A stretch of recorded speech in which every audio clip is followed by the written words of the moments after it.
my people go. That was abrupt, wasn't it?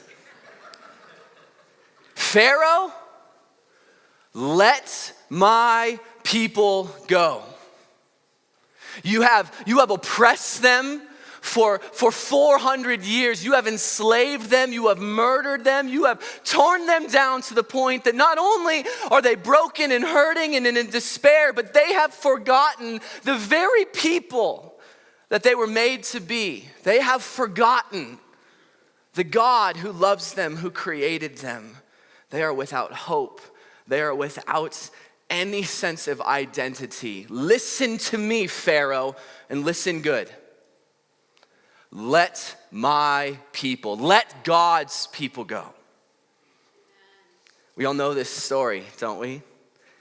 Whether you grew up in the church or not, or whether you are a Christian or not, you're familiar with the Bible story in any way, shape, or form. We have all heard the story of Moses and the Israelites, Pharaoh and the plagues. We've all heard this concept in some way in pop culture or in some capacity. I mean, it's such an incredible story, such a grandiose, almost extreme story that even like DreamWorks and other studios in America have actually made movies about that very scene. Every single superhero movie that has come out in the last 9 years, and I'm talking like all 900 of the Marvel ones, right? Like, it's like every day there's a new one that comes out. You know, you're like Avengers 47. Like, come on, man. I stopped watching that stuff like 5 years ago, right? Like, but in every single story, in every single one, the narrative is all the same. The plot is all the same. The goal and the purpose of this driving narrative all looks back to this beautiful, beautiful story of Pharaoh and Moses, this unlikely of characters, this hero, but a broken hero, is called to something incredible. They are called out by God or by some miraculous intervention of some kind, a spider bites, if you will. It's a Spider-Man joke, by the way. But they're called out, and the goal of them is not to use their powers and their calling for themselves, but it's to take a broken, hurting, enslaved people and free them. That to deliver them, and in all of their attempts to do this, even though they're broken and they're torn and they don't even know if they're a worthy person to free a broken people, this war breaks out. They want no collateral damage. Have you ever noticed that in almost every single story that looks like Moses and Pharaoh? The ultimate goal is we don't want collateral damage. Just let the people go. Just let the people go. But evil has a way of fighting back, doesn't it? Darkness has a way of creeping into your life, creeping into your circumstances. No matter how much you want to run away from it, it wants to pull you back. And so a war commences. Darkness versus light. Hope versus injustice. Salvation versus slavery. This war breaks out. But like every good story and every good narrative and every good Marvel movie out there, the good guy wins, right? The people who have been enslaved are set free. The oppressive powers are destroyed. There's hope. There's forgiveness. There's life. Friends, this story is the Exodus story. It's not some narrative that just kind of came out of the blue. It's been around for thousands of years. It's the Exodus story. Let my people go. Do you know what's so beautiful about that story? Do you know what's so, like if you read it, do you know what's so inspirational about it? It's not that it's historically compelling and that there's actually some legitimate evidence to suggest that this happened in real life and that Christians and Jews throughout the centuries have not just made up this beautiful story, but it's not that. Then that's all amazing things. And if you're ever doubting the validity of Christianity and Jesus Christ, man, let the Bible prove itself to you historically because you will be in awe. It's not that though. It's not that it has great characters and great stories, and you've got Moses, and he's got like a stutter, we think. All we know is that he's got a problem with his tongue, and he can't talk. I don't know what that is, and it's not like Pharaoh's this tyrannical. I mean, those are great stories, great characters, great everything. But what's so beautiful about this Exodus story is that it's the story that God has for you. Or let me say it like this. It's the story that God wants to have for you. It's the story that you can have with God. You see, every single one of us, guys, when we're willing to sit down and be alone and evaluate our lives and evaluate our circumstances, and we kind of go to that place where we're introspective for just a moment, and it's a dark place because we don't like going there. Every single one of us feels enslaved in a way. Every one of us feels like there is a Pharaoh who is dominating us, who is tearing us down. There is self-hate, there is depression, there is brokenness that's just reigning over us. We feel enslaved to some capacity, to the point where we have forgotten who we are. We ask questions of our purpose. What am I made for? What am I supposed to do? Who is this God who created me? Is there even a God? We feel as if we were called to something, but we have no idea what it is. And then even in the midst of this destruction and this brokenness, we are people that in the darkness run towards more darkness, right? This is what we do. We run towards the very things we wish we didn't run to. We sin. We do things we know that will destroy our lives, and it's all percolated by the sheer fact that the person who owns us hates us. Satan, this Pharaoh, this oppressive power, the fact that you so often battle your own self, this inner critic, proves that sin exists in the world, that there's despair, man. Brokenness. We all resonate, at least in some capacity, with the story of the Exodus. We have all been in Egypt, if you will. But what's so beautiful is that in our brokenness, in this beautiful story of brokenness, God comes to our rescue in a man that looks a heck of a lot like Moses, and his name is Jesus Christ. God comes to our rescue. You see, Jesus is this perfect example of what Moses should have been. You know the story, right, of Moses. He was a man, didn't really have everything going for him. He was a hesitant hero. His people were enslaved, but he was kind of like, do I really actually save my people? I don't know. And God kept telling him, save my people, deliver my people, bring them through the promised land, right? Like split the seas, walk them through, dominate Pharaoh, and give my people hope. And Moses was kind of like in, but also kind of out a little bit, right? He was kind of like an okay hero in some ways, but then he was also a total buffoon in some other ways. He was leading a nation of 1 million people, and he was the only guy making decisions right away.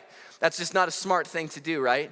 But there comes Jesus Christ in the first century, this man who comes and he comes to set people free. He literally multiplies bread almost as if it's manna from heaven, the very same thing that Moses did for the people of Israel when they were in waiting to get into the promised land.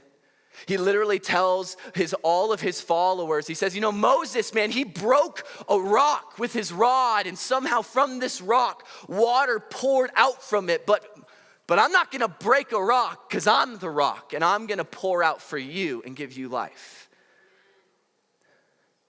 Jesus' death and his resurrection and his life and his ascension to the Father and his sending the Holy Spirit is this beautiful offer of the Exodus to every single one of us. You were in Egypt, you were enslaved, but now someone is calling you out. Someone is pulling you back. Someone is saying, come, let's do this life together. Guys, the story of Exodus can really just be summed up in 3 words. It's an act of rescuing, it's an act of redeeming, and it's an act of renewal. Rescuing someone who has almost no life and says, come and breathe life again.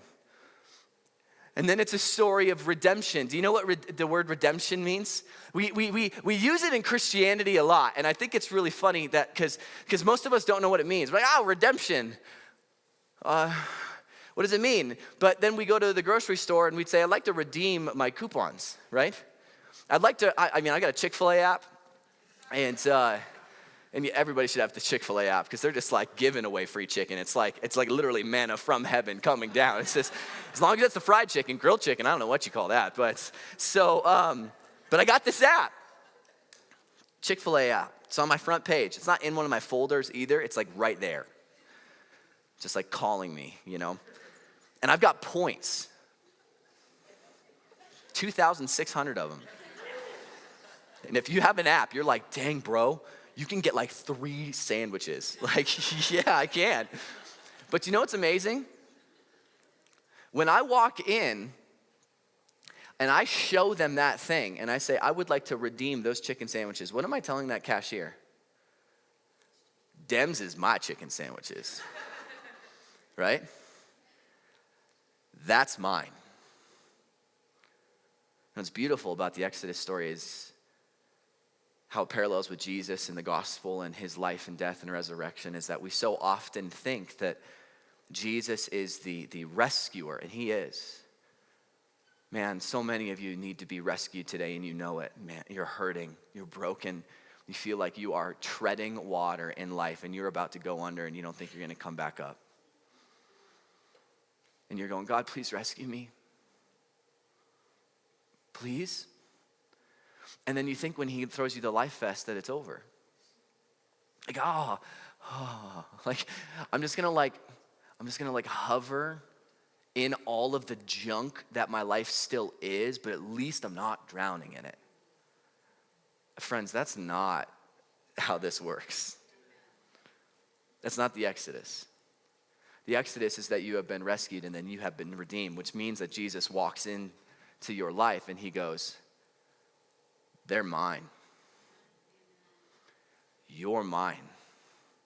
This service, there are 4 people getting baptized. And the 4 people, they're sitting here, and I've seen them. And I haven't watched their testimonies yet, guys, because I don't want to I just want to cry fresh and new when I see it. God has looked at every single one of you and said, you are mine. Rescued, redeemed, but doesn't stop there. Renewed. New life. God starts saying to us, hey, remember that one time that I pulled you out of that circumstance, that addiction, that brokenness, that sin tendency, that life that you used to have, and I threw you a life vest, but then I pulled you in, and then I brought you into my life, and I started showing you what I have for you, right? It's like MTV Cribs, but real, and God's just like, look at my kingdom, it is all yours. What he then does is he goes, here's the deal. I know what you're gonna do. You're gonna look at all of what I'm offering you, purpose, life, identity, freedom, and you're gonna feel like you're not worthy of it. And you're gonna keep looking to that front door, and you're gonna think, you know what, maybe I should just run back. And so he goes, I'm not gonna let that happen. I'm gonna give you a new life in such a way, a new heart, a new mind over time in such a way where you won't even want what you used to have. Rescued, redeemed, renewed. Guys, this is the story of the Exodus. This is the story of the gospel of Jesus Christ. This is what Christians believe, at least we should believe. It's not Jesus going, hey, now that I've rescued you, here's a bunch of to-dos. Have fun. Here's a bunch of really, really just crappy Christian music. Here, go listen to it. No, can't listen to Yeezy anymore. That's too bad, right? No, man.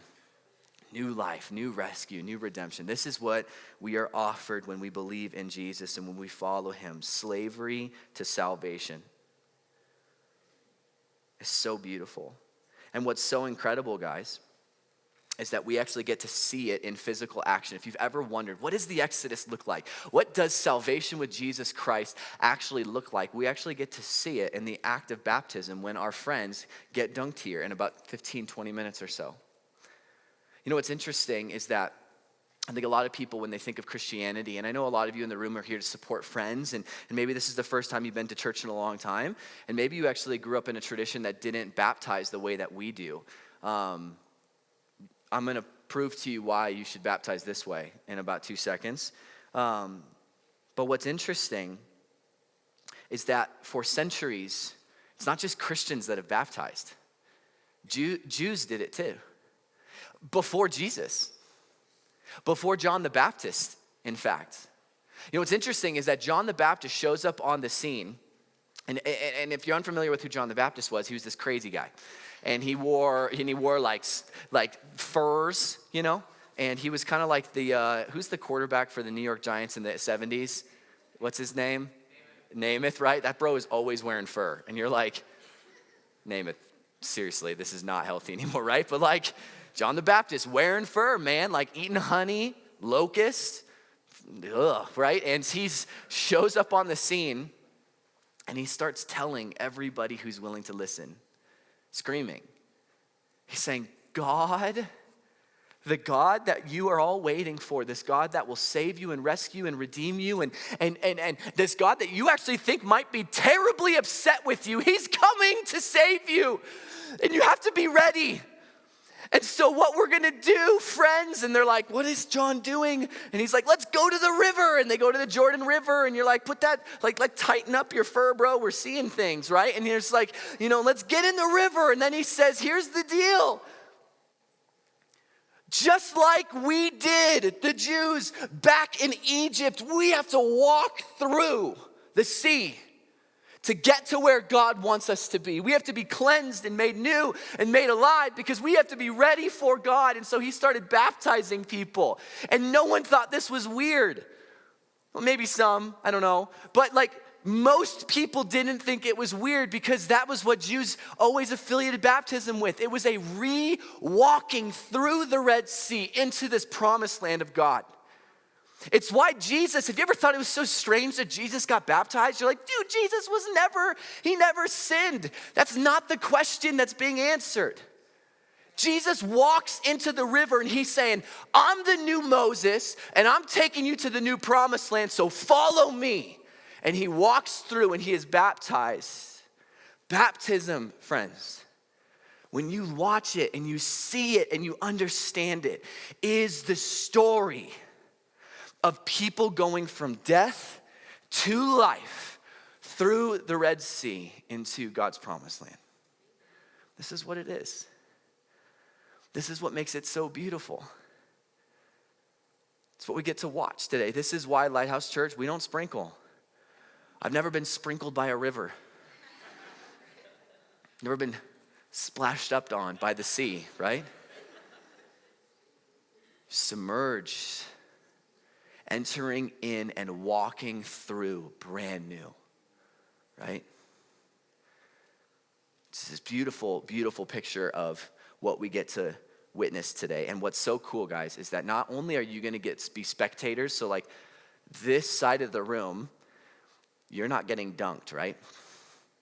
At least, I mean, if you just jump in, you could, but it's really dirty water.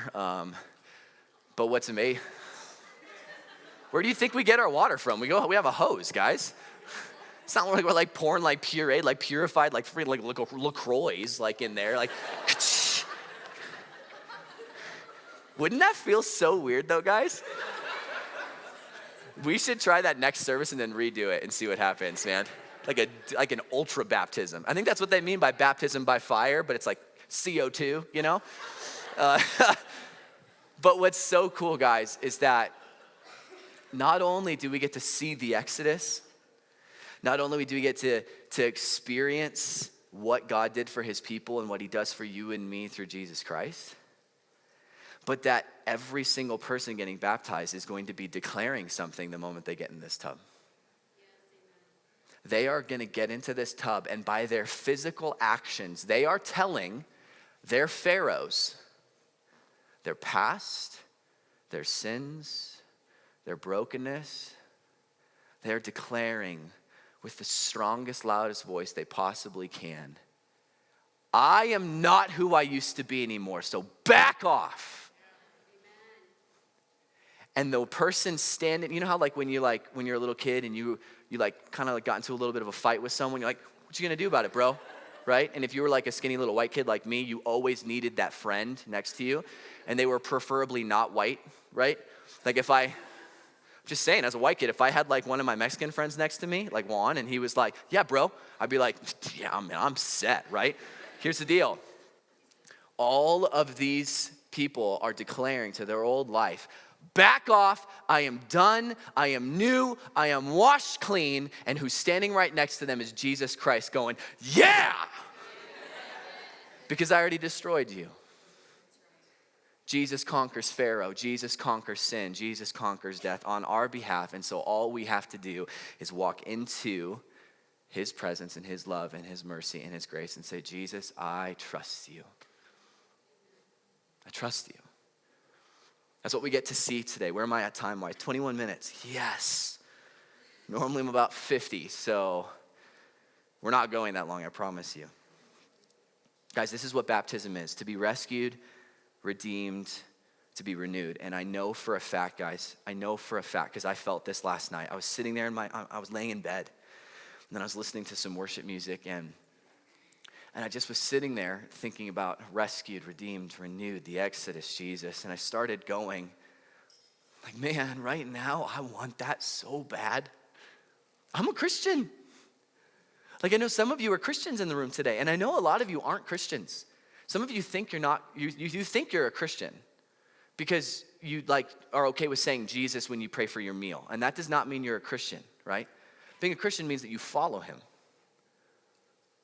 But I was sitting there, and I was just like, God, that rescue and that redemption and that renewal, every day of my life, I want that. Like I don't want to be like rescued every day. That would get so exhausting, right? Like that means that I'd have to like make my life a junk hole to like every time I get taken out. I don't want, but what I want is that narrative every day. Man, don't you? Like be honest with yourself for a moment. You walked in the room today and there is something in your life and you're going, I really wish God would renew this in me, that he would deliver me from it, that he would love me enough that he would come to my rescue. Every one of you is saying it. Even if you're a hardened atheist, you're going, I wish there was a God, because when I die and I cease to exist and the sun explodes, what's the point of it all? I want this to be true. So how do I take that step? How do I every day wake up knowing that I am rescued, redeemed, and renewed? Well, the answer to that is that you trust, not believe. Oh, I can believe in anything. I believe that the Denver Nuggets will beat the Spurs. Their Colorado Avalanche will be whoever they're playing, right? Like I can believe things. But to trust in something is different. I want you to look at this. This is Exodus chapter 14, just in case you were like, is this bro ever going to read from the Bible? I know what you're thinking. You're like, Josh, you read 13 chapters like last week. Where are we at? Okay. Exodus 14, starting in verse 10. Gosh, this is such a beautiful story. By the way, as a little plug, on Thursday nights, we have a ministry called The Table. It's for young adults, 20 to 30-year-olds. And my wife is the pastor of that ministry. And she's preaching all through the book of Exodus. So if you want to know this beautiful whole story, go on Thursday nights. And you'll see the whole story. It's absolutely incredible. But look at this, chapter 14, verse 10. As Pharaoh approached, the Israelites looked up. This is the narrative. They are at the edge of this sea. God has been leading them by a cloud of fire.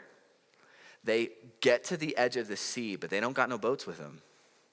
They have been delivered from Egypt, but they're at a wall.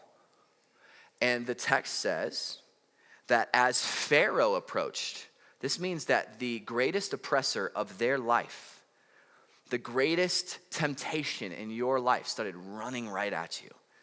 Everything about your past started screaming towards you, 100 miles an hour, and you could see it coming. The Israelites looked up, and there were the Egyptians marching after them. Friends, if you want to follow God, you better be ready for the world to start marching after you to take you back. Christianity is not easy. To follow Jesus Christ, man, there are so many people that say they follow Jesus and then 2.5 months later, like, I'm done. It was too hard. I did not realize that my life had to change. And Jesus is like, you do know that I told you to bear your cross and follow me to death, right? Oh. They were terrified and cried out to the Lord. They said to Moses, was it because there were no graves in Egypt that you brought us to the desert to die, bro? How could you have brought us out, man? You promised us something. What have you done to us by bringing us out of Egypt? Didn't we say to you in Egypt, leave us alone, let us serve the Egyptians? You ever met someone who's not a Christian? And you're like, bro, there's so much life for you. God loves you so much. And you're like, man, I'm cool, right? I'm fine, I got this. You're probably in that situation and you're not a Christian. You're like, my life is fine. You don't know your life is a wreck until you've experienced what God actually has for you. Then you look in the rear view mirror of your life and you go, oh my gosh, I was an idiot. I had no idea how destructive my whole life was, but you don't know it because it's all that you've ever experienced. So the Israelites are going, how dare you take us away? We had it good. Slavery was awesome. This is literally what they say. It would have been better for us to serve the Egyptians than to die in the desert. Moses answered the people, do not be afraid. Stand firm and you will see the deliverance of the Lord that he will bring to you today. The Egyptians you see today, I love this. The Egyptians, the oppressors, the sin, the chaos, all the stuff of your life that you see today, you will never see again. The Lord will fight for you. You need only to be still. So many of you think that you need to do so much to earn the favor of God, and all you need to do is be still and trust him. Verse 21, then Moses stretched out his hand over the sea, and all that night the Lord drove the sea back with a strong east wind and turned it into dry lands. The waters were divided, and the Israelites went through the sea on dry ground with the wall of water on the right and on their left. This is that huge epic scene in DreamWorks, right? Where for some reason the animators thought that the sea was like 700 feet deep. It was like the ocean, which is not how it is at all in the ancient Near East. But it's fun, right? So you got this wall of water, right? The Egyptians pursued them, and all Pharaoh's horses and chariots and horsemen followed them into the sea, coming to get them. During the last watch of the night, the Lord looked down from the pillar of fire and the cloud at the Egyptian army and threw it into confusion. He jammed the wheels of their chariots so that they had difficulty driving, and the Egyptians said, let us get away from the Israelites. The Lord is fighting for them against Egypt. God is fighting for you, friends. Then the Lord said to Moses, stretch out your hand over the sea so that the waters may flow back over the Egyptians and their chariots and horsemen. Moses stretched out his hand over the sea, and at daybreak the sea went back to its place. The Egyptians were fleeing toward it, and the Lord swept them into the sea. The water flowed back and covered the chariots and horsemen, the entire army of Pharaoh that had followed the Israelites into the sea. Not one of them survived. But the Israelites went through the sea on dry ground, with a wall of water on their right and on their left. The day the Lord saved Israel from the hands of the Egyptians, or that day, and Israel saw the Egyptians lying dead on the shore. And when the Israelites saw the mighty hand of the Lord displayed against the Egyptians, the people of the Lord, they feared the Lord. And they what? Put their trust in him and in Moses, his servant. Here's the deal, guys. Every single one of us wants to be rescued. We want to be redeemed. We want new life. We want to be renewed. And the only way that that is possible is if you trust in God. Trust looks like this. Not, I believe, amen, awesome, gonna go live my life. Trust looks exactly like what the Israelites just did here. They took one step and they started freaking out. And they said, God, I thought you said this was going to be easy. And God's like, I never said that. Oh, okay. Oh, that was me then, right? Okay. Well, I'm going to, okay. I'm going to take another step, God. And I know that my enemies are behind me.